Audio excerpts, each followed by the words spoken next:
A poor girl bursts into the emergency room of a hospital and grabs a doctor's white coat weeping. "Please, don't let my mum die." A young millionaire CEO witnesses the scene and collapses upon discovering who is in the operating room. The glass doors of Central Hospital slid open with an icy gust. Rain poured relentlessly outside, but inside the building the air smelled of disinfectant and weak coffee. Doctors and nurses hurried past in the corridors, while patients waited quietly in the reception area. Ethan Parker straightened his grey suit, irritated to be there. Hospitals were not his favorite place. He preferred the view from the top floor of his skyscraper, where he managed his financial empire with the precision of a maestro. But there he was, wasting precious time because of a simple formality. He ignored the receptionist calling him and kept walking, checking messages on his phone. A missed call from his assistant, 3 urgent emails.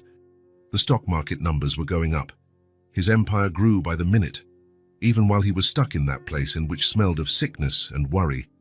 "Mr. Parker," the receptionist tried again, "Dr. Matthews will see you shortly." Ethan waved a quick hand, not looking at her. He only needed to pick up some signed papers from the chief physician. His company was donating equipment to the hospital, not out of kindness, but for public image and tax deductions. That was all that mattered in the end. Numbers, profits, advantages. The sound of the emergency room doors caught his attention. Not the main doors, but the interior ones, the ones that separated the waiting area from the treatment areas. People walked in and out in a rush, carrying clipboards and pushing gurneys. Nothing special. Until a small pink whirlwind burst through. A little girl with curly brown hair, wearing a pink coat soaked by the rain, ran into the emergency area. Her large and expressive eyes were red and swollen. She couldn't have been more than 5 years old. Tears rolled down her small face as she ran, slipping slightly on the shiny floor. She clung tightly to the white coat of a tall doctor who tried in vain to lead her back to the waiting room. "Please," her childish voice filled the entire reception area. "Please save my mommy." Ethan Parker stopped typing on his phone. Something in that voice froze him in place. It wasn't just the child's desperation, it was something deeper, as if that little voice had found a hidden point within him, a place he hadn't visited in years. "My mommy won't wake up," the girl went on, sobbing so hard her small body shook. "She fell and won't wake up. There's blood, lots of blood. Please, you're a doctor. You make people better." The doctor knelt in front of her, speaking softly. Ethan couldn't hear what he was saying, but he could see the kindness in the way he held the girl's hands in his own, trying to calm her down. "You promised. You said you would take care of her." The girl shook the doctor's coat, as if that alone could make him run faster to save her mother. A nurse approached and tried to take the girl by the hand. "Lily, sweetie, let's let the doctors work. Come with me. We'll have some hot chocolate while you wait." "No." The girl, Lily, pulled away, backing away from the nurse. "I want to stay with my mommy. She needs me." The gold watch on Ethan's wrist kept marking the passing time. He had an important meeting in less than an hour. His driver was waiting outside. His life, his business, his world kept turning. But he couldn't take his eyes off that child, off that raw and sincere desperation. He wasn't the type to be easily moved.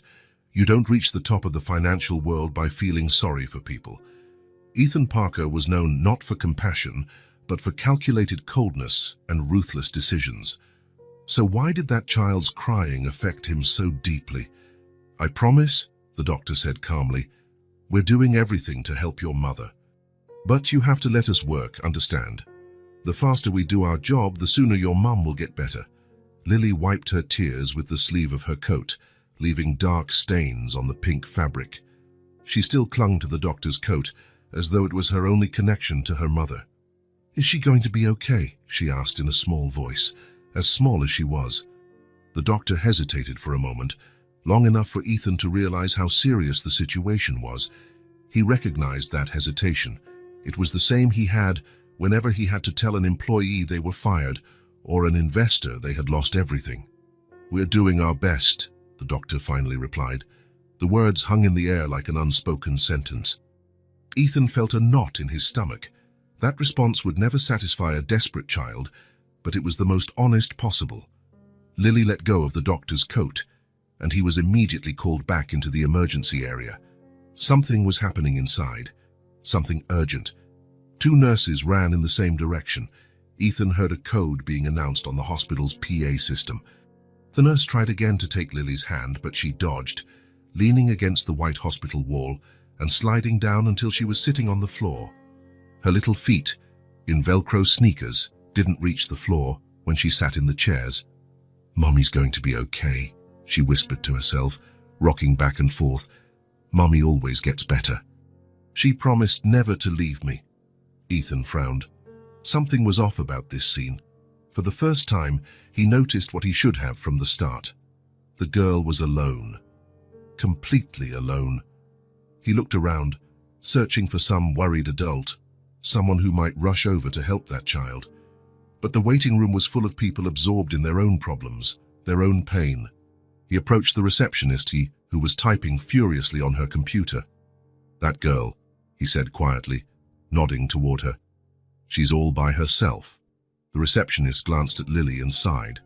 Her eyes showed a mix of pity and concern. "Seems so." She arrived in the ambulance with her mother. A neighbor called for help when she heard the sound of the fall, but couldn't come along. "We're trying to locate a relative, but so far no luck." "And the mother?" Ethan asked, surprised at himself for being so interested. "Critical condition," the receptionist said softly. "She went straight into surgery, a domestic accident, fell down the stairs, hit her head. A brain hemorrhage, from what I heard." She glanced at Lily and added, "The girl saw everything. She was the one who opened the door for the paramedics." Ethan felt a chill run down his spine. A 5-year-old child seeing her mother collapsed, bleeding, possibly dying. A child alone while the only person she had in the world was fighting for her life. Something about this situation bothered him more than it should. People went through crises every day. He himself had caused crises in many people's lives. He fired employees without a second thought, shut down entire companies if it meant more profit. It was part of the business game. But there was a child so small and frightened. "What's the mother's name?" he asked, still watching Lily. The receptionist quickly looked at the computer screen. Hannah Whitmore." Ethan's world stopped for a moment. The air felt heavier in his lungs, as if someone had increased the gravity in the waiting room. His hands went cold despite the hospital's heating. Hannah Whitmore. That name brought back memories he had buried years ago. Hannah Whitmore, the young department manager he had humiliated and then fired in a board meeting. She had dared to question one of his decisions, presenting numbers that contradicted his projections. Ethan remembered his face heating with anger, how he had pointed a finger at her and yelled in front of all the executives. "Who do you think you are to question my decisions? Pack your things. You're fired." Hannah had begged for her job, explaining she was a single mother who needed the work. She had bills to pay, responsibilities. Ethan had ignored her pleas and ordered security to escort her off the premises. He never forgot the tears in her eyes as she was dragged out, or the disapproving looks from the other employees. But it hadn't bothered him for long. He believed he did what was necessary to maintain his authority. "You don't run an empire by showing weakness." "Do you know her?" the receptionist asked, noticing his change of expression. Ethan didn't answer. His eyes returned to the little girl curled against the wall, Lily, Hannah's daughter, the child who had probably gone hungry when her mother was unemployed for months, the child whose life he had disrupted without even knowing she existed. He had moved on, building his fortune, while Hannah struggled to raise her daughter alone. And now here she was, fighting again, this time for her life. A weight settled in his chest. It wasn't just guilt, it was a mix of shame and regret he rarely felt. Men like him didn't look back, didn't get stuck on past mistakes. Success was built by moving forward, stepping on whoever you had to. But the consequence of his actions was right there, in the form of a frightened child. The result of his decisions, a child whose world could end that day. Lily raised her tear-stained face, and for a moment, their eyes met. Brown eyes, identical to her mother's, the same determined look Hannah had when she faced Ethan in that boardroom, before her courage turned to despair. Ethan looked away, suddenly uncomfortable. He felt exposed. as if the girl could see right through him, see the terrible person he was. Absurd, of course. She didn't even know him. She'd probably never heard of him. "Dr. Matthews is ready for you, Mr. Parker," the receptionist informed. Ethan nodded mechanically. His business at the hospital suddenly seemed so small, so insignificant. As he walked toward the elevator, something inside him, perhaps his long-dormant conscience, began to awaken, as if a door he had locked and thrown away the key to was opening on its own. He looked back one last time. Lily had pulled her knees up to her chest and rested her head on them. Her small shoulders trembled. Alone, completely alone. With no one to tell her everything would be all right, even if it was a lie. The elevator arrived, and the doors opened with a soft chime. Ethan hesitated, his finger hovering over the button for the floor where Dr. Matthews was waiting. His driver was outside, his important meeting in less than an hour. His perfect, organized life. And for the first time he could remember, Ethan Parker felt like ignoring all of it, felt like fixing something he himself had broken. Ethan spent the next hour in a bureaucratic meeting with Dr. Matthews, but his mind couldn't focus on the documents in front of him. The image of Lily alone in the waiting room haunted him like a persistent ghost. His eyes skimmed lines of contractual text without absorbing a single word. The sound of that child's voice echoed in his ears, overpowering the doctor's technical explanations. "Mr. Parker, are you listening?" asked Dr. Matthews, frowning. "Yes, of course," Ethan replied automatically, snapping back to the present. "Please, continue." But soon his thoughts drifted again. Hannah Whitmore, the woman he had publicly humiliated years ago. The woman whose tearful face he had ignored when she tried to explain she was the sole support of her family. The woman now fighting for her life somewhere in that same hospital. He signed the donation paperwork mechanically, answering the doctor's questions with monosyllables. The $10 million his company was donating to the new trauma center now seemed like a negligible amount. Money he wouldn't even miss. An empty gesture of charity for tax deductions and positive headlines. "I'm sure this partnership will be beneficial for both parties, Doctor," Matthews said, shaking his hand. "Central Hospital appreciates the generosity of Parker Enterprises." Ethan nodded, suddenly uncomfortable with the gratitude. It was easy to donate money. The hard part was looking someone you had wronged in the eye. When he finally said goodbye, instead of heading to the hospital exit where his driver had been waiting over an hour, Ethan found himself walking back toward the emergency waiting area. His phone vibrated in his pocket, likely his assistant reminding him of the board meeting that would start in less than 30 minutes. For the first time in his career, Ethan ignored the call. The reception was busier now. The afternoon shift had started, and new patients were arriving. Families came and went, some with relieved faces, others devastated by the news they had received. He searched for the pink coat and the curly hair, turning his head in all directions. For a moment, he thought Lily might have been taken by a relative, perhaps her father or a grandmother. That would have been best. After all, what could he do for her? He knew nothing about children. He had never been interested in them, had never thought about having kids. His empire was his only family and his shareholders, his only dependents. Then he spotted the little pink coat. Lily was sitting in a far corner of the waiting room, alone in a chair too big for her. Her legs swung in the air, not reaching the floor. She was hugging a brown bag that seemed to belong to an adult, likely Hannah's. The zipper was partially open, revealing some papers and a worn-out wallet. No one was watching her. No one offered comfort or a glass of water. It was as if the world had completely forgotten that a 5-year-old child shouldn't be alone in a hospital while her mother fought for her life. Ethan felt something strange in his chest. Discomfort, pity, guilt, probably all three, forming a knot that made it hard to breathe. He hesitated briefly, thinking about simply leaving. His driver was still outside. So many appointments, so many millions to manage, so many important decisions only he could make. But his feet carried him in the opposite direction, toward the little girl. "Hi," he said, stopping a few steps away so as not to scare her. Lily lifted her red eyes. She had been crying again. Up close, the resemblance to Hannah was even more striking. The same large, expressive eyes, the same facial shape, even a small dimple in her chin. She clutched the bag to her chest. Wary. "Are you a doctor?" she asked in a tiny voice. "No," Ethan answered, feeling oddly nervous.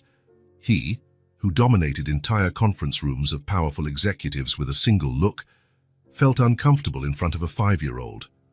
"I just noticed you're here by yourself." Lily lowered her head, focusing on her colorful sneakers with blinking lights each time she swung her feet. "Mommy is sleeping. The doctors said they're going to wake her up." The simplicity of that childish explanation made Ethan's heart tighten. He realized he was in unfamiliar territory. How do you talk to a child about something so serious? What do you say when there's no guarantee of a happy ending? "May I sit down?" he asked, pointing to the chair beside her. Lily shrugged, still not looking at him. It was such an adult gesture for someone so small. Ethan sat, keeping a respectful distance. For a moment, they remained silent. The hospital noise flowed around them, ringing phones, people talking, gurneys being pushed through the corridor, announcements over the PA system calling doctors to different wards. "Have you eaten anything?" he asked finally, realizing it was almost lunchtime. The clock on the wall read just after noon. Lily shook her head. "I'm saving my money," she said, opening her mother's bag a bit more and showing a few coins at the bottom. "In case Mommy needs to buy medicine. Medicine is expensive." Ethan felt as if he'd been punched in the stomach. A 5-year-old worried about money for medicine. What had Hannah gone through so that her young daughter already understood the value of money? So that a child who should be concerned only with cartoons and toys knew the weight of financial burdens? "What if I buy you something to eat?" he offered, trying to keep his voice casual so she wouldn't see how shaken he was. "You don't have to spend your money." Lily frowned, giving him a serious look that didn't match her age. Her eyes flicked over Ethan's expensive suit, his costly shoes, his gold watch. "Mommy says I shouldn't accept things from strangers." "Your mom is right," Ethan replied, respecting her caution. "She seems very smart. My name is Ethan, and yours is Lily, right? I heard the nurse call you that earlier." She nodded, still cautious. "So we're not strangers anymore," he tried, offering a small smile. "And I promise I only want to help. It must be hard waiting here alone." Lily's eyes filled with tears again. She sniffled, trying to be strong, but the burden was too great for such small shoulders. "I called Grandma Martha, but she lives really far away in another state. She has problems with her legs and can't drive. She's going to take a plane, but it will take a while." Ethan pictured an elderly woman, likely Hannah's mother, desperately trying to get to her granddaughter, alone just like Lily was alone now. "Your dad? He can't come?" Ethan asked, already guessing the answer. "I don't have a dad," Lily said simply, as if stating the sky is blue. "Well, everyone has a dad. Mommy explained how babies are made, but mine left when I was still in her belly. He didn't want a family." The child's frankness was devastating. Ethan remembered Hannah's employee file at his company. She had never mentioned being pregnant. Probably she feared it would hurt her chances of advancing. Rightly so. Companies like his, despite the diversity policies they showcased in annual reports, rarely promoted women with small children to high responsibility roles. "So your mom takes care of you alone?" "Yes." For the first time, Lily showed some enthusiasm. Her sad face lit up with genuine pride. "Mommy is super strong. She works in 2 places, you know? By day, she's a secretary at a law firm, and at night, she cleans apartments in a fancy building. On weekends, we stay together. She always says I'm her treasure." Ethan swallowed hard. Hannah working 2 jobs to support her daughter, and he knew exactly why. After he fired her, she had probably struggled to find another job in finance. No one wanted to hire someone who had been booted from one of the largest companies in the country, especially when that person had challenged the powerful Ethan Parker, a daytime secretary and a nighttime cleaner. While he slept on silk sheets in his penthouse, Hannah scrubbed floors and cleaned bathrooms, likely exhausted, to ensure her daughter had the basics. "Mommy saves a lot," Lily went on, as though she needed to prove her mother's competence. "When I want a toy, she says we need to save money for important things, like rent and food. And my school. Every word cut Ethan's conscience like a sharp blade. The mansion where he lived had 10 empty bedrooms. His wristwatch cost more than Hannah probably earned in an entire year. Sometimes, when it's really cold, we sleep in the same bed to save on heating, Lily said, as if sharing a fun secret. Mommy says we're like hibernating squirrels. She holds me and tells me stories until I fall asleep. Her stories are better than the ones in books. Ethan remained silent, absorbing the impact of Lily's simple words. While he lived a life of needless luxury, Hannah struggled to maintain the bare minimum for her daughter, saving on heat, counting coins to buy medicine. At Christmas, Lily continued, now more comfortable talking, I asked for a big doll, the kind that talks, but it was too expensive, so Mommy sewed a doll for me out of fabric scraps. She has button eyes and yarn hair. She's the best doll in the world. Her name is Clara. Hannah, who had worked at his company as a financial analyst, a brilliant woman with an MBA and a promising future, reduced to sewing patchwork dolls because she couldn't afford to buy her daughter a store-bought toy for Christmas. Are you hungry? He asked again, wanting to change the subject before the guilt completely consumed him. Lily hesitated, looking at the bag with the coins. A little, she finally admitted, as if confessing a weakness. Let's go to the cafeteria, then, Ethan suggested, standing up. What do you like to eat? A cheese sandwich, she answered promptly. Then she added timidly, but only if it's not too expensive. Mommy says everything costs more in the hospital cafeteria than at the store. Don't worry about that, Ethan said, offering his hand. Today, it's on me. Lily looked at his outstretched hand, still hesitant. What if the doctors come to talk about Mommy, and I'm not here? I need to know when she wakes up. We can ask the receptionist to let us know, Ethan replied, nodding toward the desk where a middle-aged woman was typing on a computer. We'll tell her where we'll be. That way, if there's any news about your mom, she'll call us immediately. Lily considered the suggestion, her small face serious as though weighing an important decision. After a moment of reflection, she carefully put the coins back in her mother's bag, zipped it closed, and then, to Ethan's surprise, took his hand. Her little hand was warm and light as a feather. Ethan felt a strange wave of protectiveness as he held those tiny fingers. It was the first time in years that anyone had trusted him so simply, not for his money or power, but just because they needed help. They told the receptionist where they would be and headed to the cafeteria. Ethan could feel curious glances from some people. A man in an expensive suit holding the hand of a child in a pink coat. They probably thought he was her father. The hospital cafeteria was simple but clean, metal tables with colorful plastic chairs, a counter offering sandwiches, salads, and drinks. Nothing like the upscale restaurants Ethan frequented. Pick whatever you want, he told Lily. She ordered her cheese sandwich and a cup of chocolate milk. Ethan ordered a black coffee. They sat at a table by a window overlooking the hospital parking lot. Lily devoured her sandwich as if she hadn't eaten in days. Maybe that was true. Who knew how many meals she had missed since her mother was hospitalized? Ethan watched her, noticing how her eyes, though sad and still had the spark of innocence only children possess. Mommy will be sad if she dies, Lily suddenly said, playing with the crumbs on her plate. She always says she wants to see me grow up and be as smart as she is. Ethan froze. The abrupt shift to such a heavy topic caught him off guard. Children had that power, brutal honesty that adults lost over time. Your mum is a strong person, he said, choosing his words carefully. The doctors are doing everything they can to help her. But what if she goes to heaven? Lily asked, her big eyes fixed on Ethan. Who's going to take care of me? Grandma Martha is really old and lives far away. She has arthritis. The question hung in the air like an unbearable weight. Ethan had no answer. The fear in Lily's eyes was real and justified. If Hannah didn't survive, what would happen to this child? A foster care system already overwhelmed. An elderly grandmother who could barely move. I'm scared of being alone, Lily confessed, her voice almost a whisper. At my school, there's a girl who went to an orphanage after her mom died. She said it's really sad there. The older kids hit the younger ones and steal their toys.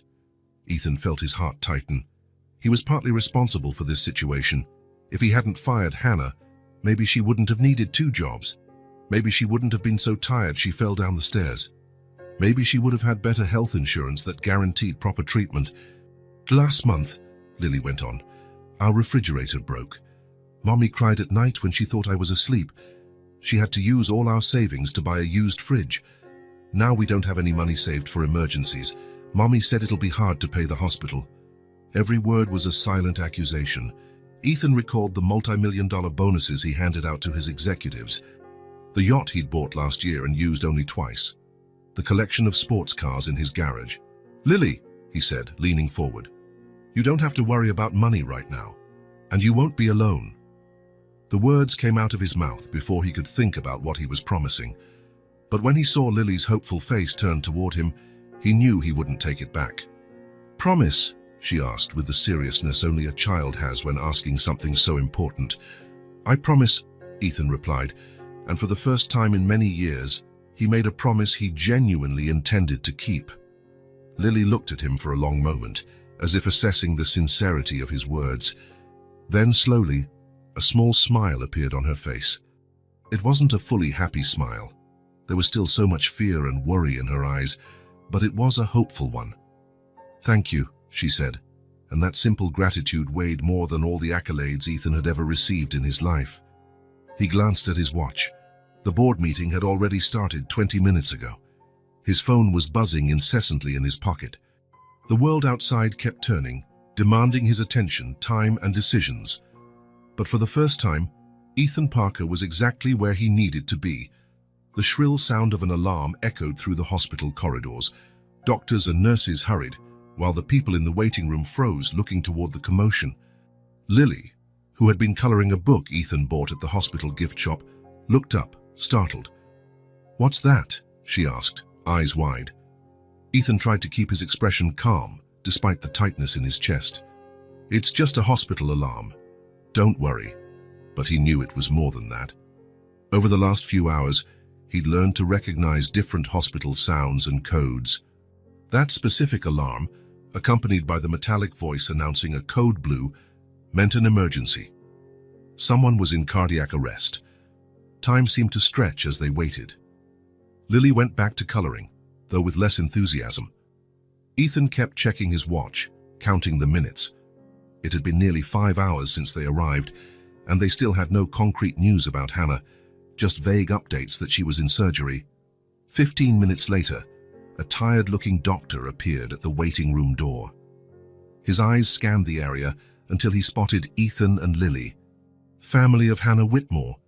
Lily jumped up from her seat and ran to the doctor before Ethan could stop her. Did my mummy wake up? She asked, clutching his white coat. The doctor, Dr. Reynolds, according to his badge, looked from Lily to Ethan, who now stood beside her. There was a silent question in his eyes. I'm a family friend, Ethan quickly explained. I've been looking after Lily while her grandmother travels here. Dr. Reynolds nodded, appearing satisfied with the explanation. May we speak for a moment? He asked Ethan, indicating a more secluded corner. Then, kneeling to Lily's level, he spoke gently. Honey, how about you wait in the chair while I talk to your friend? I promise it'll be quick. Lily looked at them both warily. It's about Mommy. I want to know about Mommy. Yes, it's about your mother, the doctor answered patiently. But first, I need to talk about some complicated adult things with your friend. Then we'll talk to you, okay? Reluctantly, Lily went back to her seat, but she kept her eyes fixed on them. Doctor. Reynolds led Ethan to a more isolated corner of the room where they could speak without being overheard. Mr. Parker. Ethan Parker. Mr. Parker. Ms. Whitmore's condition is quite delicate, the doctor began, his voice low and serious. We managed to control the cerebral hemorrhage and reduce intracranial pressure, but she had a complication during surgery, a cardiac arrest. Ethan felt his stomach sink. Is she? We managed to revive her, Dr. Reynolds continued, but she's not breathing on her own. We had to intubate her and transfer her to the ICU. Her condition is critical but stable for now. Ethan looked over at Lily, who was still watching them closely. How could he explain this to a 5-year-old? How could he tell her that her mother was clinging to life, connected to machines? What are her chances of recovering? He asked, feeling his throat tighten. "It's too early to say," the doctor answered honestly. "The next 48 hours will be crucial. If she gets through that without further complications, her chances improve significantly. But I must be honest, there's a risk of permanent neurological damage because of the time her brain went without adequate oxygen." The doctor paused as if weighing what to say next. "There's also the matter of costs," he finally said, looking uncomfortable. "Ms. Whitmore doesn't have insurance. The emergency surgery is covered by basic public assistance, but prolonged intensive care, specialized medications, and monitoring tests." He let the sentence trail off, the meaning clear enough. Ethan felt a wave of anger surge through him. Was this what the system had become? People had to worry about money while fighting for their lives. "Don't worry about the costs," he said firmly. "I'll pay for everything. The best treatment, the best specialists, whatever it takes." Dr. Reynolds studied him for a moment, trying to see if the offer was sincere. "We're talking about significant expenses, Mr. Parker. Money is not an issue. I want her to receive everything she needs." As he said those words, a memory flashed in Ethan's mind. Hannah standing before him in that boardroom years ago. "Please, Mr. Parker," she had pleaded. "I need this job. I have responsibilities, bills to pay." And he, without hesitation, had replied, "You should have thought of that before challenging me in front of the entire board. Security, escort Ms. Whitmore out. Her belongings will be mailed to her." The shame he felt now was almost physical. How could he have been so cruel? How could he have treated another human being that way? "Mr. Parker," Dr. Reynolds' voice brought him back to the present. "I'll need some information to formalize this arrangement." "Of course," Ethan said, still shaken by the memory. "My assistant will handle the paperwork. Just tell me what needs to be done." After exchanging contacts with the doctor, Ethan returned to where Lily waited anxiously. "What about Mommy?" she asked immediately. Ethan sat down next to her, thinking carefully about how to explain the situation without scaring her more than necessary. "Your mum is resting in a special part of the hospital called the ICU," he began. "That's where the doctors can take the best care of her." "She's still sleeping?" Lily asked, her worry evident. "Yes, she's in a deep sleep. The doctors are helping her breathe with special machines while her body heals. Can I see her?" The question was inevitable. Ethan hesitated. "ICU rules are different. Usually kids aren't allowed in, but I'll talk to the doctors, see what we can do." Lily lowered her head, disappointed, but didn't push it. Even at her age, she seemed to grasp how serious this was. "When will she wake up?" "We don't know yet," Ethan answered honestly. "It may take some time, but the doctors are doing everything they can to help her." In the silence that followed, Ethan pulled out his phone and started making calls. First to his assistant, giving clear instructions about paying for Hannah's treatment and cancelling all his commitments for the next few days. Then to his lawyer, asking him to prepare any documents necessary to ensure Hannah got the best medical care possible, no matter the cost. As he spoke on the phone, he watched Lily carefully color her book with bright hues for a starry sky. There was something in her concentration, in the way she gripped the crayon with determination, that reminded him so much of Hannah. That same persistence, that same quiet strength. When he finished his calls, Ethan excused himself to Lily and walked to the ICU reception desk, where he spoke with the head nurse. He explained Lily's situation, how she was alone, with no close family nearby, and asked for an exception so the little girl could see her mother, even if just briefly. The head nurse, a robust woman with kind eyes, listened intently. "Normally we don't allow children in the ICU," she began, "but given the circumstances..." She looked over at Lily, who was still coloring patiently. "I'll allow a short visit, 5 minutes, no more, and I need to prepare her for what she'll see. There are lots of tubes and machines, it can be scary." "Thank you," Ethan said sincerely. "I'll stay with her the whole time," the nurse nodded. "Come with me."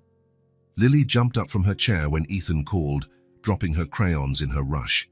He bent down to gather them, storing them carefully in his pocket. "Lily," he said, kneeling to her eye level, "we're going to see your mom now. But remember what I said, she's sleeping deeply, and there are machines helping her breathe. It might look a bit scary, but these machines are helping her get better. Lily nodded solemnly. Got it.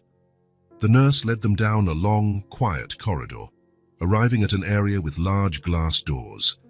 Before entering, she handed Ethan and Lily disposable gowns, masks, and caps to wear. To protect the patients from germs, she explained, helping Lily adjust her mask properly. The ICU was entirely different from the rest of the hospital. The silence was broken only by the constant beeping of monitors and the mechanical sound of ventilators. Soft lighting illuminated the area, creating an almost otherworldly atmosphere. Patients lay in beds divided by curtains, each connected to tubes and machines. The nurse guided them to the bed where Hannah was. Ethan felt Lily squeeze his hand more tightly when she saw her mother for the first time. Hannah was pale, almost the color of the bed linens. A tube came from her mouth, attached to a ventilator that rose and fell at a steady rhythm. Monitors displayed her vital signs in colored lines. Part of her hair had been shaved for the surgery, and a dressing covered a portion of her head. Lily stood still for a moment, just observing.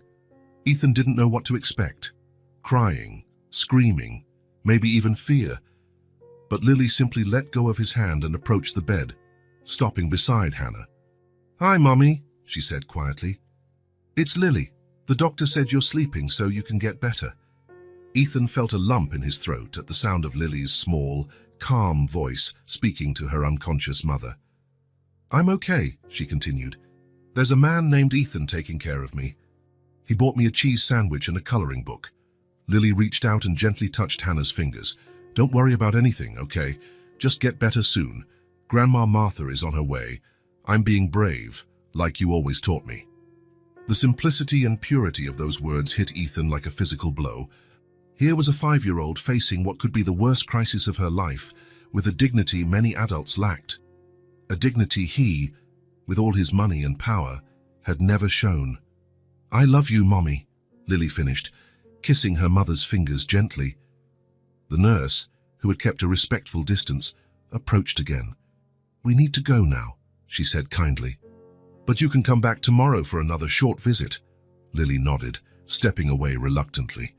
As they left the ICU, Ethan couldn't stop thinking about the contrast between his life and Hannah and Lily's daily struggle. He had everything: money, power, influence, yet he felt empty. Hannah had nothing except her daughter, and yet she had raised a child capable of so much love and courage. Back in the waiting area, Ethan got a call from his lawyer. "Everything is set, Mr. Parker," came the voice on the other end.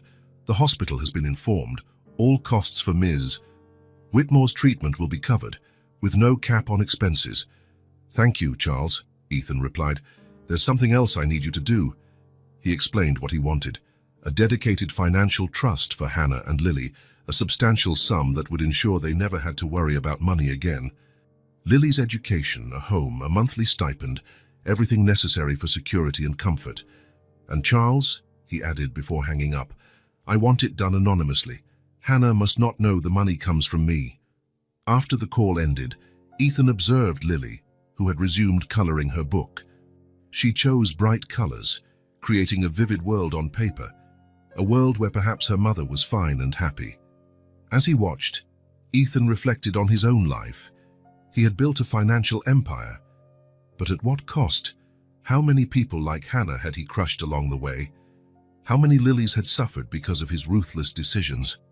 His success, which once filled him with pride, now felt hollow. It had been built on the ruins of his own humanity, and that of others he had harmed. He thought of all the times he'd ignored the human consequences of his actions.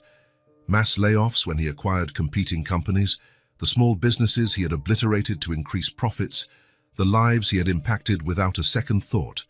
And for what? To live alone in a vacant mansion, to collect cars he rarely drove, to have bank accounts with more money than he could spend in several lifetimes. "Ethan," Lily's voice pulled him from his thoughts. "Look what I drew." She proudly showed him a page where she had colored a garden full of flowers and butterflies. In the middle of the garden, 2 figures held hands, one large, one small. "That's Mommy and me," she explained. "In the garden of our dream house. Mommy always says that one day we'll have a house with a garden." Ethan felt something break inside him. Maybe his heart, or maybe the wall he had built around it over the years. "That's a beautiful drawing, Lily," he said, his voice tight with emotion. "I'm sure your mum will love it when she wakes up." Lily smiled, a smile full of the childlike hope that truly believes everything will be okay.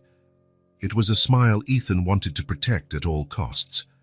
Right then, sitting in an uncomfortable hospital chair beside a little girl he barely knew, Ethan Parker made a silent promise to himself.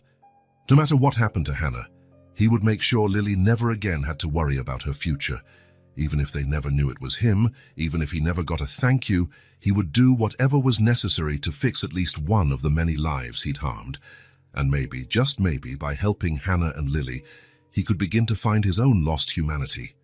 The days at the hospital settled into a strangely comforting routine. In the mornings, Ethan arrived early, bringing Lily a small breakfast they bought together at the cafeteria. He had discovered that she liked pancakes with strawberry syrup and always made sure to order an extra portion of fruit, thinking how Hannah would probably care about her daughter's nutrition. After breakfast, they visited Hannah for a few minutes, another special exception the head nurse allowed after seeing how much the visits calmed the little girl. Lily spoke to her mother as though she could reply, telling her about the drawings she'd made, the birds she'd seen through the cafeteria window, and the stories Ethan told her. He always stood back a bit, giving Lily the space she needed for such an intimate ritual. In the afternoon, while Hannah continued her silent battle in the ICU, Ethan and Lily settled in the waiting room. He had turned a corner of it into his makeshift office, laptop open, phone always within reach, a stack of documents his assistant brought daily. His empire continued to function, but now from a distance and with drastically altered priorities. Next to him, Lily set up her own space with coloring books, puzzles, and the few toys Ethan had bought for her. Sometimes, she leaned over to see what he was doing, fascinated by the colorful charts on his computer screen. "What are those numbers?" she once asked, pointing to a complicated spreadsheet. "They're information about the companies I manage," Ethan explained simply. "You have lots of companies." Her eyes widened at the idea. "A few? Mommy says running a company must be really hard. That's why she always worked for other people." It was strange how his life had changed in less than a week. The powerful CEO who never went anywhere without his driver now parked his own car at the hospital. The man who charged hundreds of dollars per minute for consultations now spent hours telling stories to a 5-year-old. The ruthless executive who never wasted time on trivialities now knew exactly how Lily liked her hot chocolate, warm, with lots of mini marshmallows on top. The nurses soon became accustomed to their presence. Some brought small gifts for Lily, a hair ribbon, mint candies, a coloring magazine. Ethan noticed how the entire hospital seemed to have adopted the little girl, everyone aware of her delicate situation. "Are you her father?" asked a new nurse one day while checking Hannah's vital signs. "No," he answered quickly, feeling a bit uneasy about the question. "I'm a family friend." The nurse nodded, not pressing further, but Ethan noticed how the question had affected him. What kind of friend was he to Hannah? Certainly not the kind she would have chosen to look after her daughter if she had a choice. That morning, the 8th day since the accident, Lily was unusually quiet. She played absently with a plush unicorn Ethan had given her, but her gaze kept drifting toward the ICU doors. "Is everything okay?" Ethan asked, closing his laptop and giving her his full attention.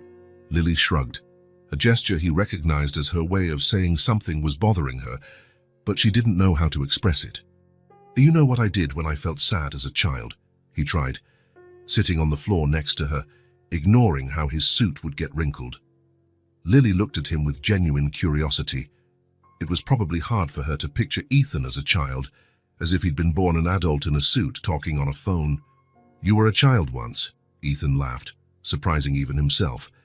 It was the first time he'd genuinely laughed in days. The sound felt strange, almost foreign, in the somber hospital environment.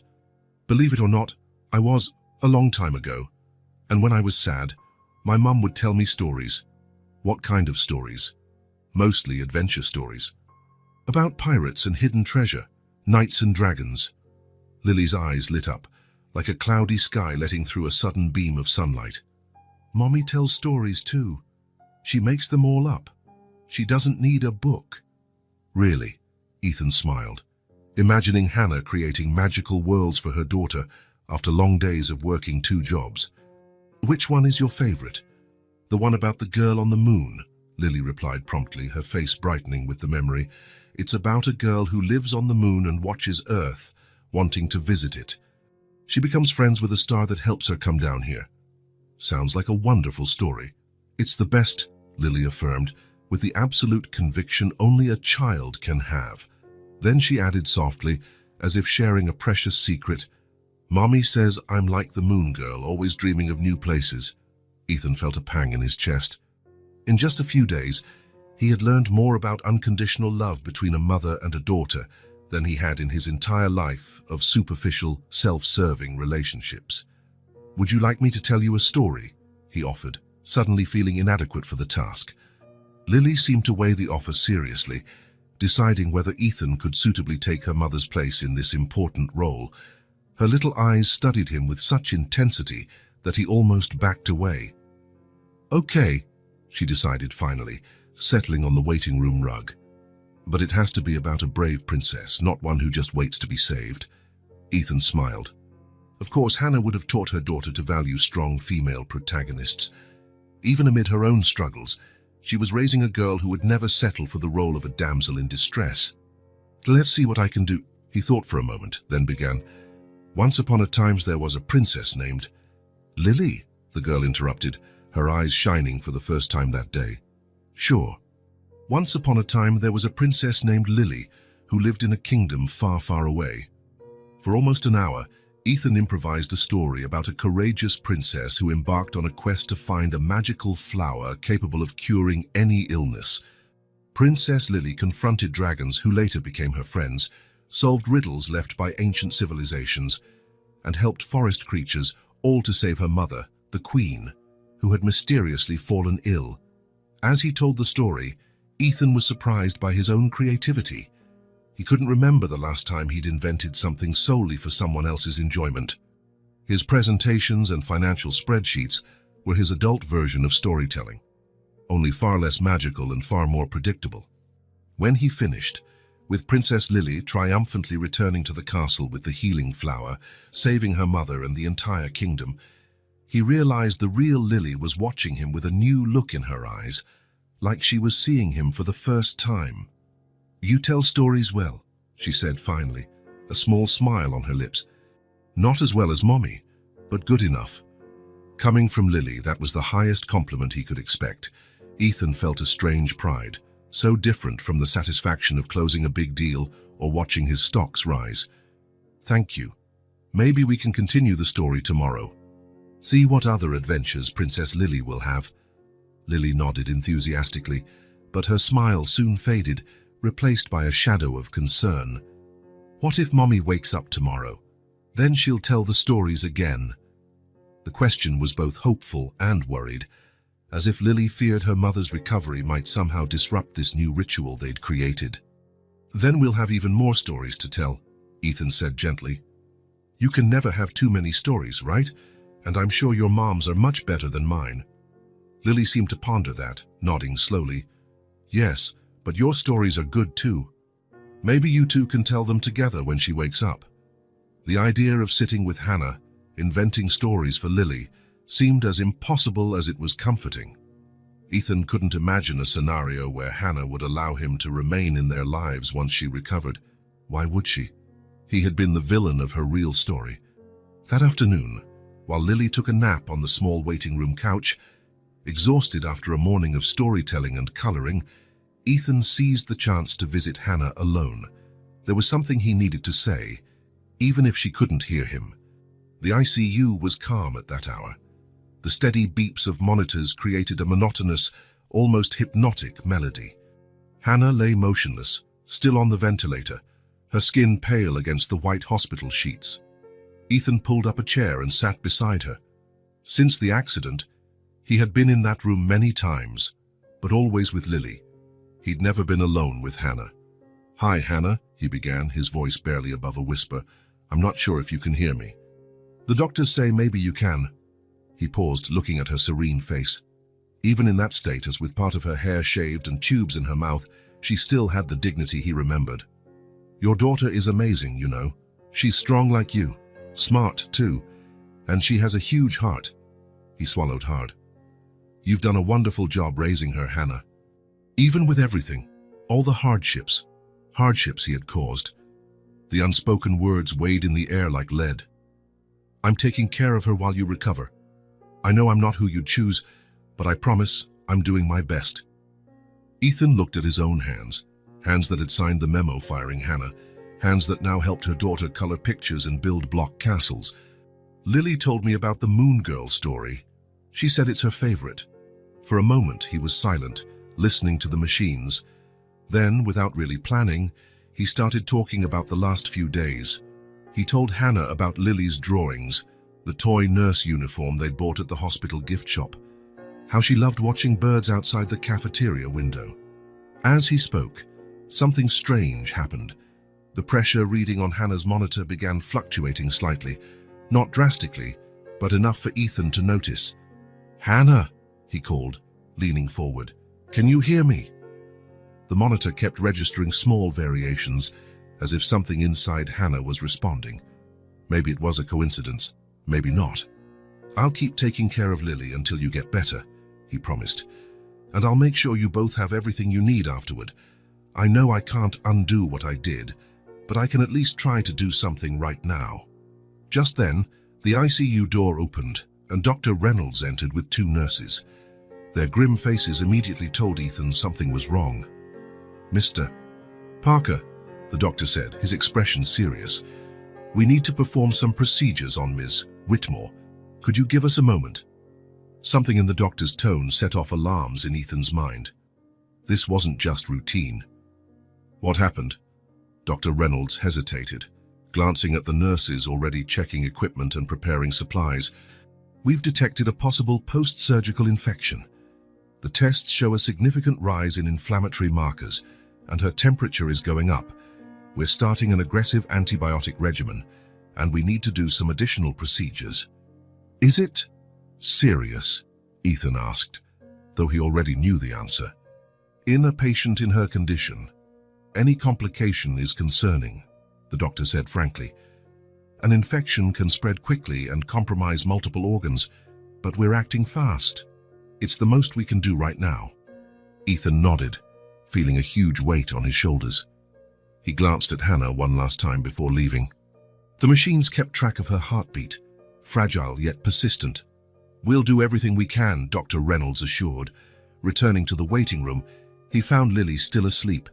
She hugged the plush unicorn, looking so small and vulnerable on the oversized couch. Her face was relaxed in slumber, worries briefly forgotten. Ethan sat in a nearby chair, watching her. What would happen if Hannah didn't survive? The question he'd been avoiding now loomed over him. Lily had mentioned a Grandma Martha who lived far away and had health problems, but aside from that, there seemed to be no one else, no other relatives, no close friends rushing to the hospital. The idea of Lily facing the world alone, tossed into the foster care system, was unbearable. Ethan knew the statistics. Older children rarely got adopted. Many bounced from one temporary home to another until they turned 18. No, he wouldn't let that happen. Right there, in that anonymous waiting room as the afternoon sun cast long shadows on the floor, Ethan Parker made a silent vow. Whether Hannah lived or died, Lily would not be left unprotected. He would use all his power, influence, and money to ensure she was safe and happy. It was the least he could do, a small attempt to atone for the harm he had caused. Lily shifted in her sleep, murmuring something that sounded like her mother's name. Instinctively, Ethan adjusted the blanket over her, a protective gesture that would have seemed odd to him just a week earlier. Out in the corridor, doctors and nurses dashed about. Something was happening in the ICU, maybe related to Hannah, maybe to another patient. Ethan wanted to get up, to ask what was happening, but he couldn't leave Lily alone. So he stayed, torn between his need to know about Hannah and his responsibility to her daughter. That's when he realized how much he had changed inside. Taking care of Lily was no longer just an obligation born of guilt. It had become something deeper, more meaningful. He genuinely cared about the child's well-being, Her feelings, her fears, her hopes, her dreams of brave princesses and friendly dragons. For the first time in many years, Ethan Parker was putting someone else's needs above his own. And strangely enough, it didn't feel like a sacrifice, it felt like the most natural thing in the world. Lily's eyes opened slowly, blinking away sleep. "Ethan," she asked, her voice rasping. "What time is it?" "Almost 5, he answered gently. "Did you sleep well?" She nodded, sitting up and rubbing her eyes with tiny fists. "I dreamed about Princess Lily. She was riding a friendly dragon through the sky. The dragon was purple with golden wings." Ethan smiled, imagining the vibrant and magical scene she described. "Sounds like a great dream." "Yeah," Lily agreed. "Mommy was there too. She was better and smiling a lot." For a moment, Ethan didn't know what to say. How to maintain a child's hope when doctors were racing to save her mother from a new complication. "You know something, Lily," he said finally. "I think Princess Lily in our story should have a friendly dragon next chapter. Don't you?" Her eyes lit up, temporarily forgetting her worries. "Yes, a purple dragon with golden wings. He can take the princess to visit the moon just like in Mummy's story." "Purple with golden wings it is," he agreed. "And together, they'll fly so high they can touch the stars." While Lily eagerly described the next adventure, Ethan made another silent promise. No matter what happened to Hannah, he would keep the magic of stories alive for Lily. He'd make sure she continued believing in brave princesses and friendly dragons, in happy endings and new beginnings. Because right then, amid made-up stories and silent promises, he had found something he thought he'd lost forever, his humanity. Rain fell gently against the windows of Charles Miller's office, Ethan's personal lawyer for over 15 years. The two men sat facing each other across a large antique mahogany desk, a stack of documents between them. "Are you sure about this, Ethan?" Charles asked, adjusting his reading glasses. "We're talking about a considerable amount of money." Ethan gazed out the window for a moment, watching the raindrops slide down the glass, forming tiny crystal rivers. From that floor, he could see much of the city. The same city where, somewhere, Hannah was fighting for her life while Lily waited for news, temporarily under the supervision of the hospital's social worker. "I've never been more certain of anything in my life, Charles," he finally replied, turning his attention back to the lawyer. "I want all the paperwork ready for signature today." Charles nodded, flipping through the papers in front of him. "Let's go over the details then," he said in a professional tone. "We're creating a trust fund valued at $5 million for Hannah Whitmore and her daughter, Lily Whitmore." "Correct. The fund will be managed by our firm, with you as the anonymous trustee. We've divided the resources into 3 main parts." Charles raised a finger. "First, the purchase of a residence in Hannah's name, fully paid, worth approximately $1 million, including taxes and a maintenance fund for the next 20 years. The house needs to be in a safe neighborhood," Ethan interrupted, "close to good schools, with a garden." Lily mentioned her mother always dreamed of having a house with a garden. Charles quickly jotted a note and continued. "Second, an educational fund exclusively for Lily, covering all expenses from elementary through postgraduate studies at any institution she chooses, domestic or international. We've also included provisions for tutoring, extracurricular courses, study abroad programs, and any other education-related expenses. And the amount will be adjusted annually for inflation," Ethan added. "I want to be sure that 15 years from now, when she's ready for college, the money is still sufficient, regardless of cost increases." "It's already in the contract," Charles assured. "Finally, the third part, a lifetime monthly stipend for Hannah, double what she earned working both her jobs combined. It will be deposited monthly into a special account, no strings attached, for as long as she lives." Ethan nodded, satisfied. He had spent days calculating and recalculating these figures, ensuring Hannah and Lily would be completely secure, no matter what. "And the matter of anonymity?" he asked. Charles picked another document from the stack. "As requested, the fund will be administered through a foundation created specifically for this purpose. Hannah will be informed she received an anonymous donation from a benefactor who wishes to remain unknown, Our firm will be the only point of contact, and I guarantee we'll keep your identity absolutely confidential." "Perfect. And the criteria for accessing the funds?" "Practically none," Charles replied, raising his eyebrows slightly. "That part is unusual, Ethan.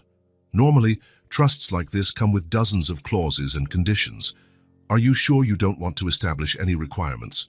No strings attached?" Ethan shook his head firmly. "None. Hannah has been through enough. I don't want her to have to prove she deserves this money or follow rules we set.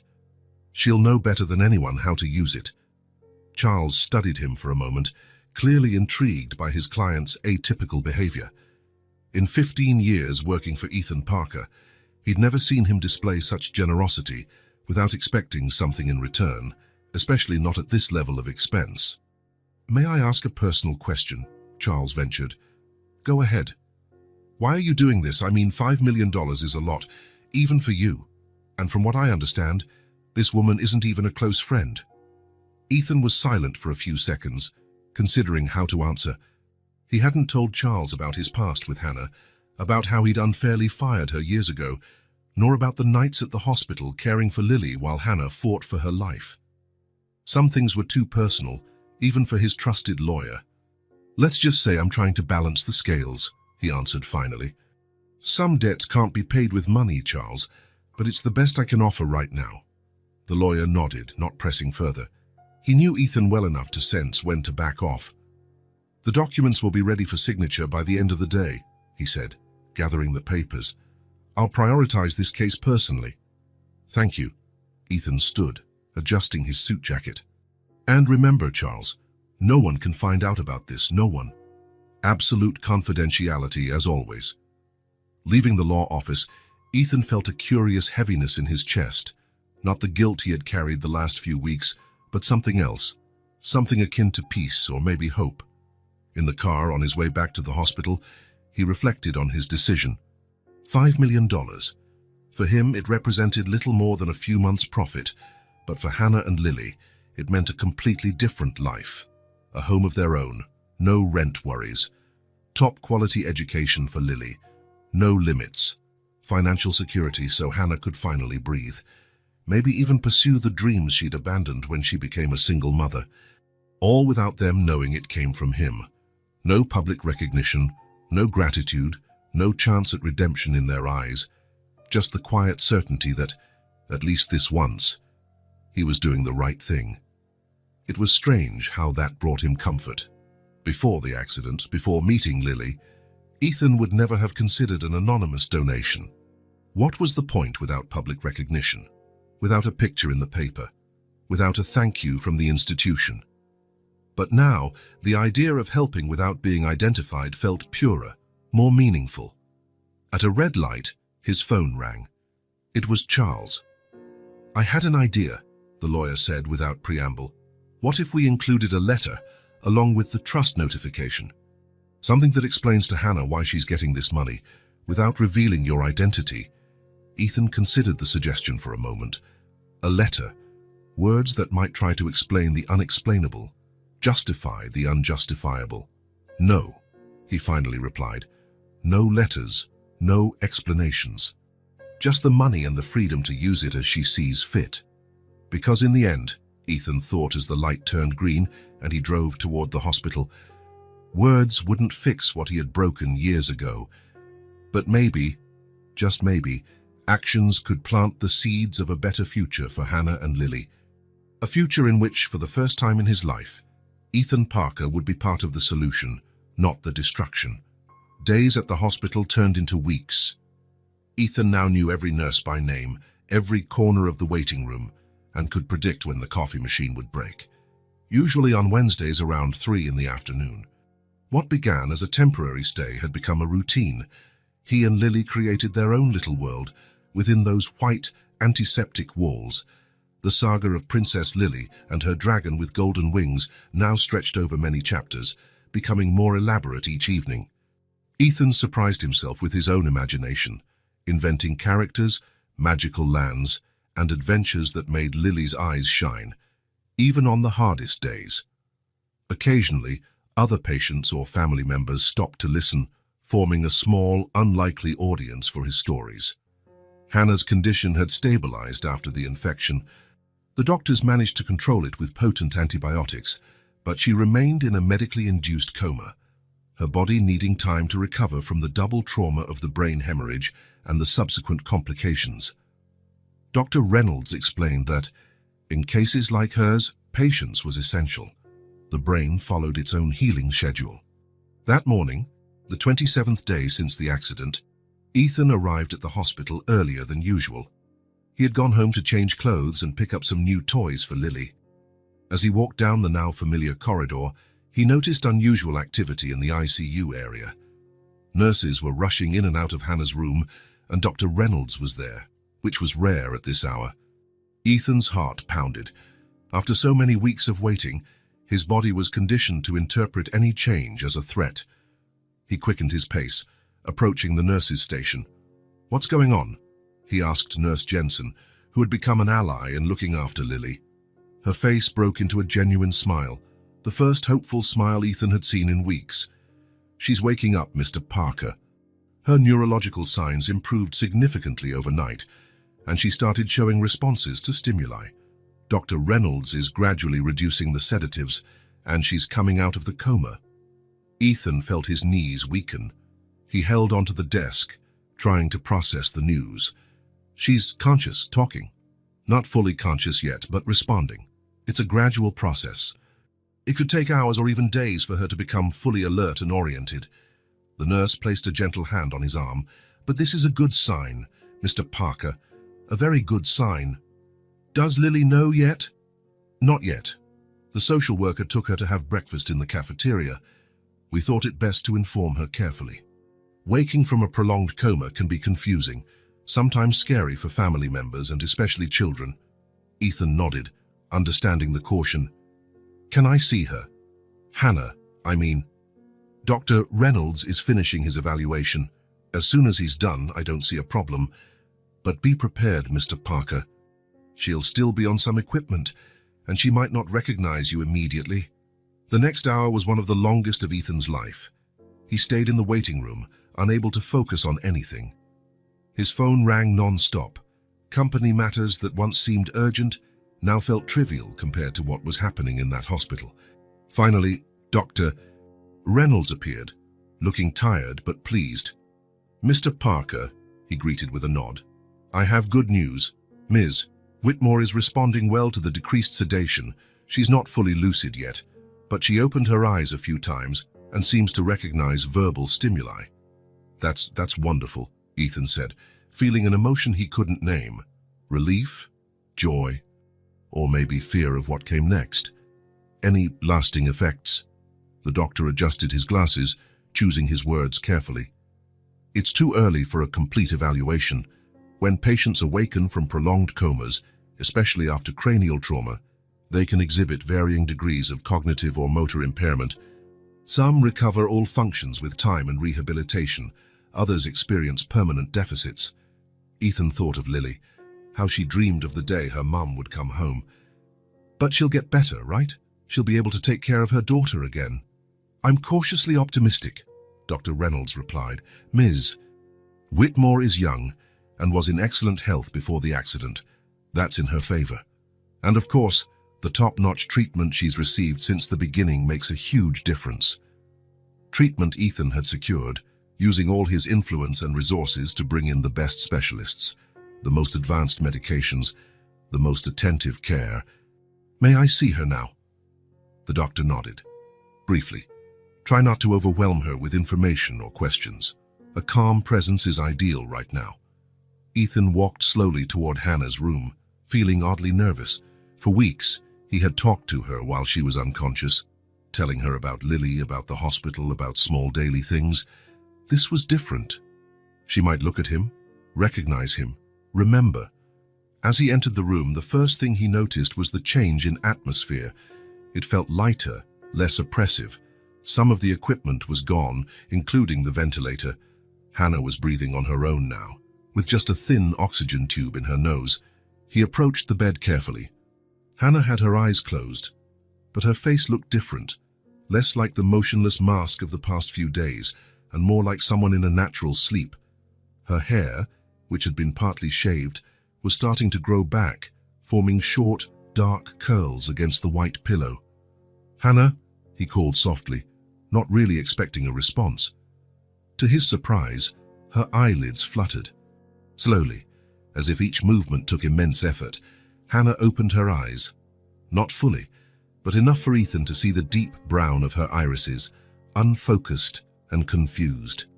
"Hi," he said, uncertain of what else to say. It's good to see you awake." Her eyes roamed around the room for a moment, as if they didn't register where she was or who was speaking. Then, gradually, her gaze settled on Ethan's face. He saw the exact instant recognition dawned, a slight widening of her eyes, a subtle tension in her dry lips. Then... Her voice was only a raspy whisper, almost inaudible, the result of weeks with a tube in her throat. Ethan felt a chill run down his spine. She recognized him. After everything she'd been through, she still remembered him, not as the man who'd been caring for her daughter, but as the arrogant executive who had fired her years ago.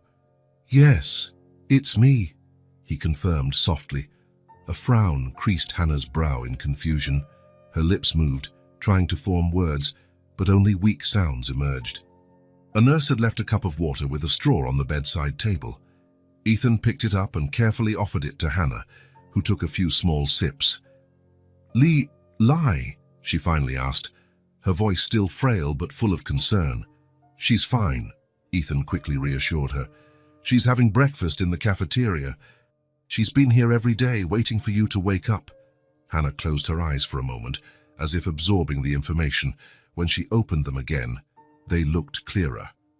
"Why, you?" The question held so many layers, so many unspoken questions. "Why are you here? Why are you involved? Why, of all people in the world, are you the one in my hospital room?" Before Ethan could formulate an answer, the door opened. Lily ran in, followed by the social worker who tried, unsuccessfully, to slow her down. "Mommy!" The joyful shout filled the room. "You woke up!" Hannah's face changed completely at the sight of her daughter. The confusion and tension gave way to an expression of pure love, so powerful that Ethan felt a lump in his throat. With visible effort, she raised an arm, inviting Lily into a hug. "My treasure," she whispered. Lily rushed to the bed, hugging her mother carefully, as if she instinctively knew to be gentle. Hannah held her, silent tears rolling down her cheeks. Ethan stepped back, suddenly feeling like an intruder in this intimate moment. But then Lily turned to him, her face radiant. "Ethan, look, Mommy woke up, like the queen in our story." Hannah looked from Lily to Ethan, the confusion returning. "Our story?" "Yes. Ethan tells me stories every night while we wait for you to wake up, about Princess Lily and her dragon with golden wings, and how she saved the queen." Hannah's eyes were now fixed on Ethan, full of questions. "Ethan took care of me, Mummy," Lily went on, oblivious to the tension. "He got me a unicorn and books, and takes me to see the birds by the cafeteria window. And he visits you every day too. Mr. Parker?" the social worker interjected, noticing the confusion on Hannah's face. "Perhaps we should come back later, after Ms. Whitmore has rested." "No," Hannah said, her voice firmer now. "I want to talk to him, just the two of us." The social worker looked from Ethan to Hannah, assessing the situation. "Are you sure, Miss Whitmore? You just woke up. You shouldn't push yourself." "I'm sure," Hannah replied. Then, turning to Lily with a faint smile, "Sweetie, Mummy needs to chat a bit with Ethan. Can you wait outside with Ms. Torres? I promise it'll be quick." Lily hesitated, not wanting to leave her mom's side so soon. "Promise you won't go back to sleep?" "I promise," Hannah whispered, caressing her daughter's face. "Go with Ms. Torres now. She can buy you a juice, okay?" Once Lily and the social worker left, a heavy silence filled the room. Ethan remained standing, uncertain, while Hannah watched him with an unreadable expression. "How long?" she finally asked. 27 days since the accident." Hannah closed her eyes, processing the information. My daughter was alone for almost a month. No, Ethan rushed to clarify. Your mother arrived as soon as she found out, but she couldn't stay. Health problems of her own. The hospital's social worker helped a lot, but he faltered, unsure how to explain his role. But it was you who stayed with her, Hannah finished, studying him intently. Why?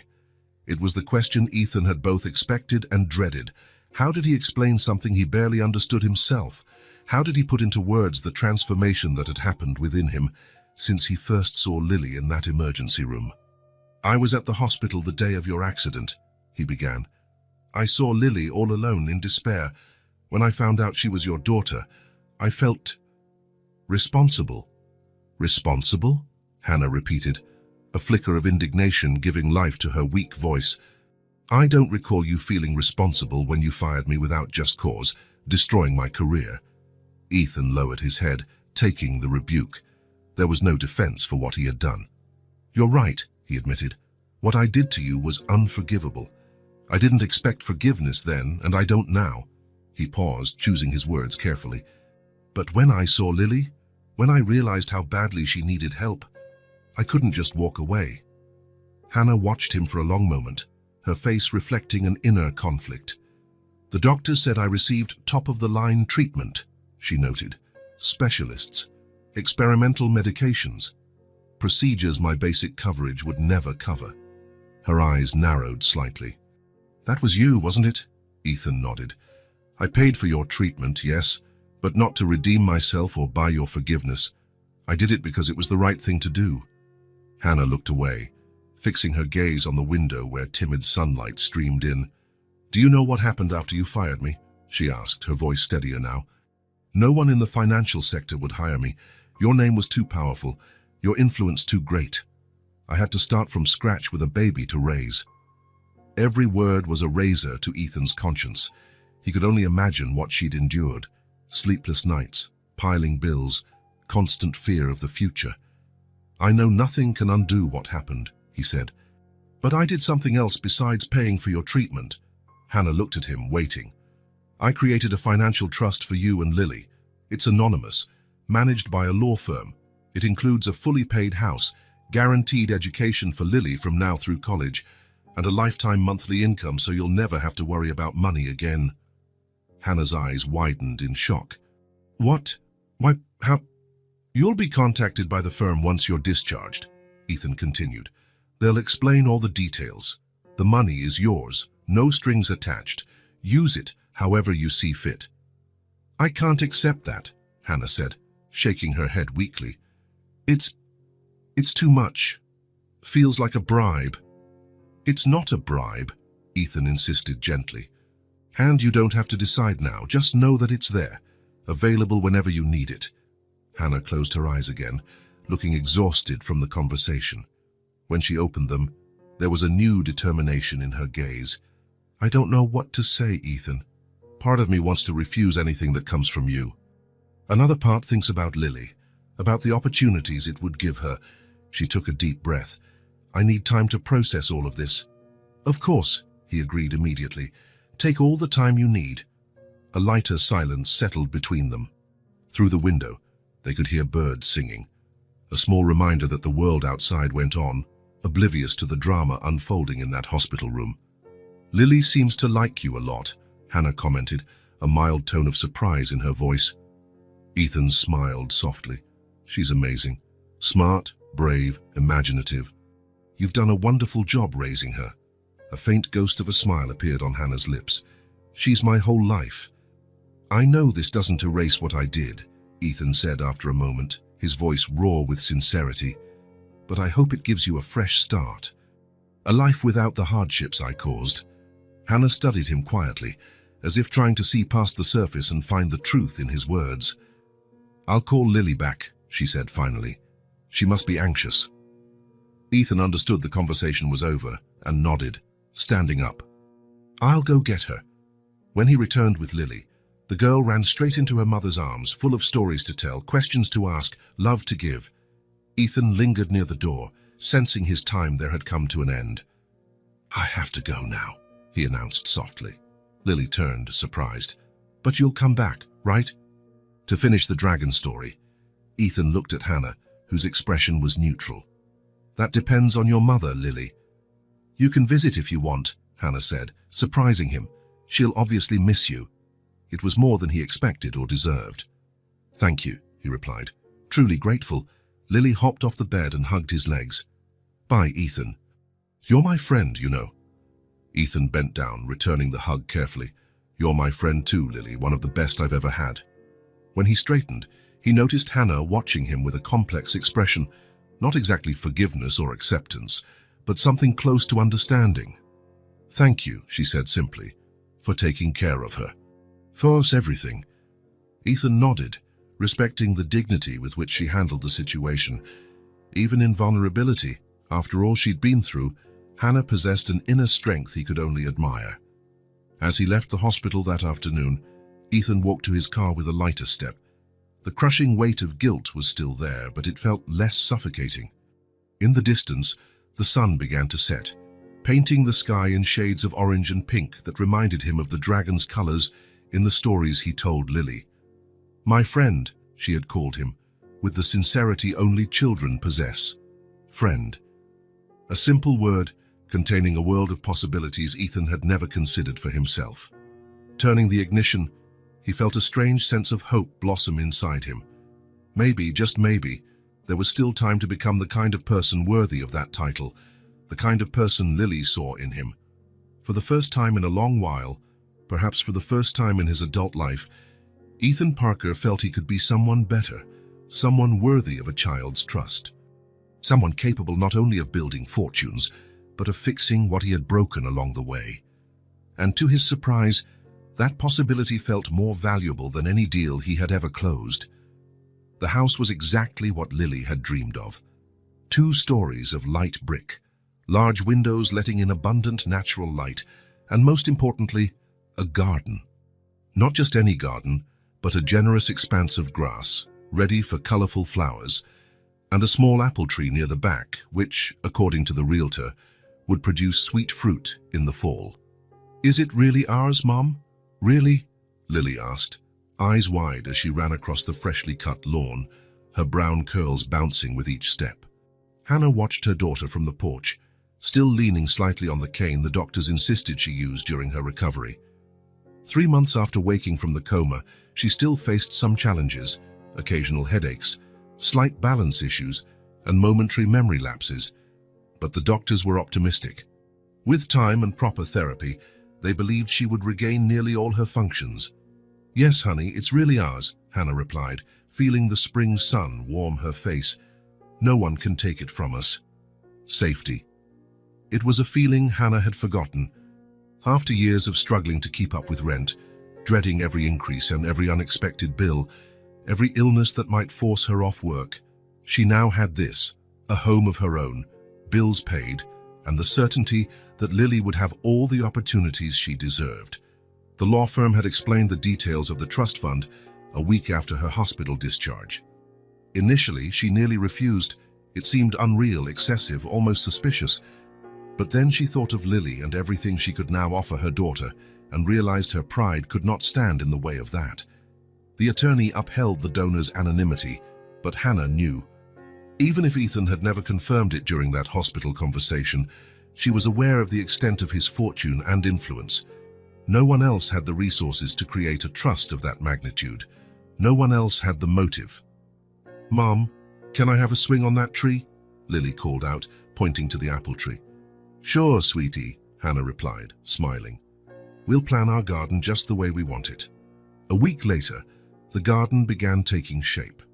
With the help of a local landscaper, Hannah and Lily planted a variety of flowers, daisies, sunflowers, lilies, creating a rainbow of colors visible from the street. A wooden swing was installed on the apple tree, and a small vegetable patch was fenced off in a sunny corner. We'll plant strawberries, tomatoes, and carrots, Lily explained to the landscaper, with the seriousness of a budding farmer. Mom says homegrown food tastes better. As she watched Lily give instructions on where each plant should go, Hannah felt a swirling mix of emotions. Gratitude, of course, relief as well. But there was something more complicated stirring inside her, something that felt like forgiveness. She hadn't forgotten what Ethan had done all those years ago. The public humiliation, the closed doors in the financial sector, the nights she cried while trying to scrape by. Those memories still existed, still hurt when touched. But alongside them now were other memories. Ethan sitting on the hospital floor, telling Lily elaborate stories. Ethan making sure Hannah received the best medical treatment possible. Ethan quietly creating a safety net so that mother and daughter could finally thrive. Could people change after all? Hannah wasn't sure, but she wanted to believe they could. Thursday morning in the penthouse office of the Parker building, Ethan gazed at the city through his window. The skyline looked different, or perhaps it was his eyes that now saw things differently. Since returning to work after the events at the hospital, his employees had noticed the change. The feared CEO, infamous for his temper and ruthless decisions, seemed to have been replaced by someone more human. The first board meeting after his return left everyone stunned. Instead of demanding staff cuts to increase quarterly profits, Ethan announced a comprehensive benefits program for employees, including extended parental leave, childcare support, and flexible schedules for parents. We can't expect excellence from people who are constantly worried about their family's well-being, he explained to the astonished executives. I want our employees to know we value not just their work, but their lives. There was resistance, of course. The old guard on the board complained about costs, dangerous precedents, return on investment. Ethan listened patiently, another shock for those used to his abrupt interruptions, and then simply said, if I show you that these changes will increase our productivity and talent retention in the long run, would you support them? When they hesitantly agreed, Ethan smiled. Great. Because I spent the last 2 weeks studying companies that implemented similar policies, and the numbers speak for themselves. He then presented a meticulous report demonstrating how companies with humane policies not only maintained happier employees, but also more productive and loyal ones, which meant lower turnover, lower training costs, and yes, higher long-term profits. I'm not asking you to abandon the profit motive, Ethan concluded. I'm showing you there's a better path to achieve it. Gradually, the company culture began to change. Cutthroat competition gave way to collaboration. Fear was replaced by respect. People started talking about Parker Enterprises not just as a profitable investment, but as a good place to work. On his desk, Ethan kept a small memento from his days at the hospital. A drawing made by Lily depicting what she called her hospital family. Herself, Hannah in a hospital bed, and Ethan beside them, all holding hands under a smiling sun. It was a constant reminder of what was at stake, of the human cost behind every corporate decision. A few months after implementing the new policies, Jane Torres, an employee in the accounting department, asked to speak with him. Ethan remembered her vaguely, a middle-aged woman who'd worked there for over a decade, always discreet, always competent. Mr. Parker, she said, visibly nervous, I just wanted to thank you personally for the new flexible schedule policy. My son has special needs, and being able to adjust my hours for his therapies, well, it changed our lives. Ethan realized that before, he never would have known her story. He never would have understood the real impact of his decisions on the lives of his employees, real people with real families and real challenges. Don't thank me, Jane, he responded genuinely. It's the least we can do, and if you need any other accommodations, my door is always open.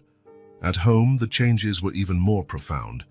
Ethan sold the isolated mansion he once occupied. It was too big, too cold for just one person, and bought a more modest but cozy apartment near a park. He began leaving the office on time, discovering that the world kept turning even without his constant supervision. He discovered local restaurants, neighborhood bookstores, the simple pleasure of walking among ordinary people without the artificial barrier of status. On Sunday mornings, he became a regular at a family-owned cafe where, to his surprise, he made friends, not strategic connections or useful contacts, but people who genuinely enjoyed his company.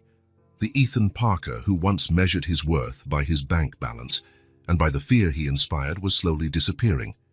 In his place grew a man who found satisfaction in small moments, real connections, and making a difference in others' lives. Years passed. Lily turned 7, then 10, then 13.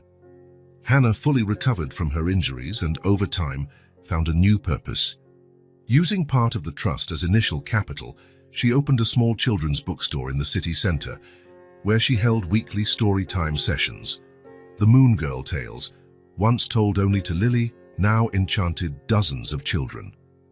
Ethan followed all this from a distance, through local newspaper clippings and occasional bits of news that reached him by chance. He never directly interfered in their lives, respecting the space Hannah clearly wanted. But he also never stopped caring or wondering how they were. One autumn day, 5 years after the accident, Ethan was browsing the local paper while having coffee in his favorite bakery when a small article caught his attention. "Enchanted Moon Bookstore celebrates anniversary with charity event," read the headline. The photo showed Hannah and Lily, now 10 years old, smiling in front of a charming corner shop. Ethan's heart skipped a beat. Lily had grown so much. Her curls were longer now, her face losing its baby features. And Hannah, she looked radiant, healthy, happy. Exactly what he had hoped for when he created the trust. He read the story eagerly, discovering that Hannah's bookstore had become a significant cultural hub for children in the community. Besides books, it offered creative writing workshops, reading clubs, and a special program for low-income families who could receive books for free. "I went through difficult times when my daughter was little," Hannah was quoted as saying. "I know what it's like to want the best for your child and not be able to afford it. Now that I have the opportunity, I want to give back." Ethan carefully folded the newspaper, tucking it into his briefcase. That night, he made a substantial anonymous donation to the bookstore's free book program, not because he needed more atonement, but because he genuinely believed in Hannah's mission. The years kept passing. By the time Lily turned 15, Enchanted Moon Bookstore had expanded to 3 locations around the city. Hannah had become a respected figure in children's literature circles, publishing a collection of short stories that included the ones she'd originally invented for Lily. Ethan, for his part, had turned Parker Enterprises into a model of corporate responsibility. In addition to maintaining employee-friendly policies, he set up a foundation that funded educational projects in underserved communities. A business magazine that once labeled him the most ruthless shark on Wall Street now called him the human face of modern capitalism. On his 50th birthday, during an interview for a prominent business publication, the reporter asked what moment he considered the turning point in his life. "There was a moment," Ethan replied after some thought, "when I realized I was building an empire on ruins of relationships, trust, and humanity, and I realized no amount of success was worth that price." Intrigued, the journalist pressed for more details, but Ethan just smiled and changed the subject. Some stories were too personal to share, some transformations too intimate to expose. From time to time, Ethan drove by the neighborhood where he knew Hannah and Lily lived. He never stopped, never intruded. He would only glance from a distance at the house with the blooming garden and the swing in the apple tree, imagining the lives flourishing inside. Sometimes, in his quiet moments, he allowed himself to wonder what it would have been like if he had stayed in their lives. Would he be a friend to Lily? A confidant to Hannah? Something more? But he always pushed those thoughts away. The important thing wasn't what he might have gained, but what they had achieved: safety, happiness, fulfillment. It was on a rainy May afternoon, just before Lily's 18th birthday, that the unexpected happened. Ethan was leaving a meeting when his secretary intercepted him in the hallway. "Mr. Parker, there's a young woman at reception asking for you." "I have another meeting in 20 minutes, he replied, checking his watch. "Who is she?" "She said her name is Lily."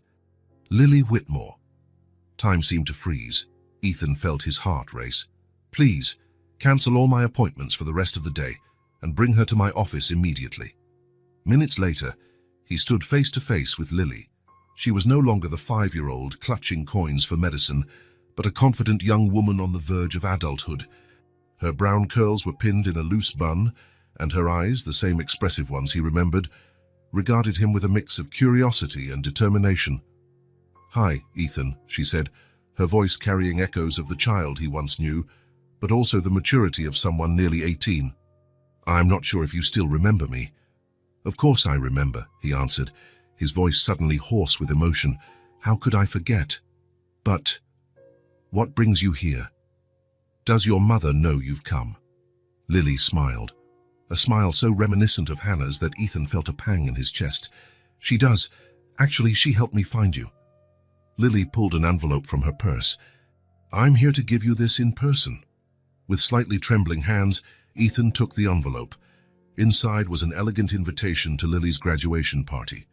On the back, a short handwritten note. "Ethan, it would be an honor to have you at this important moment. The past is the past. Maybe it's time for a new beginning. Hannah." Ethan had to struggle to hold back the emotion threatening to spill over. After all these years, Hannah was reaching out, offering not just forgiveness, but the possibility of a new chapter. "I'm going to Yale in the fall," Lily explained, filling the silence. "Pre-med. I want to be a neurosurgeon like Dr. Reynolds, who took care of my mum." Ethan nodded, still processing everything. "That's an incredible path. I'm sure you'll be extraordinary." "Mum told me everything," Lily went on, "about how you helped us, the trust, the house, my education, and about, before that, how you were her boss, how you fired her." She paused, meeting his eyes. "But she also told me how you took care of me at the hospital, how you told me stories to distract me, how you paid for her treatment without wanting any recognition." "Your mom is very generous in remembering the good parts," Ethan responded humbly. "It's not generosity, it's the truth." Lily smiled again. "You know what else she said? That you were living proof people can change, that they can become better than they once were. That was probably the most important lesson I grew up with." Something warm and bright expanded in Ethan's chest, a feeling he recognized, after a moment, as hope. Not the timid hope he'd harbored all these years that Hannah might someday forgive him, but a broader, deeper hope, that the scars of the past really could heal, that new beginnings were possible even after grave mistakes. "Please tell your mother I'll be at your graduation," he answered, only half successful in masking his emotion. "It would be an honor." Lily stood up to leave, but before she did something that caught Ethan completely off guard. She stepped forward and briefly hugged him. "Thank you," she whispered, "for everything." After she left, Ethan remained still for a long time, holding the invitation against his chest. Outside his office window, the sun was beginning to set, bathing the sky in golden tones reminiscent of the dragon wings from the stories he once told Lily. Deep in his heart, he knew he had done the right thing, not for forgiveness or gratitude, not to soothe his conscience, but simply because it was right. And now, beyond all expectations, that gesture had opened a door he never dreamed of stepping through, the chance to be part of Hannah and Lily's lives, even if only in the periphery. As he carefully placed the invitation in his briefcase, Ethan Parker, the man who once built an empire at the cost of his own humanity, allowed himself a moment of pure joy. Perhaps, just perhaps, his story's final chapter had yet to be written. Perhaps there was room for redemption, for connection, for a new beginning. And for the first time in many years, he felt he deserved that chance. If this story touched your heart, subscribe to the channel and turn on notifications so you don't miss the next ones.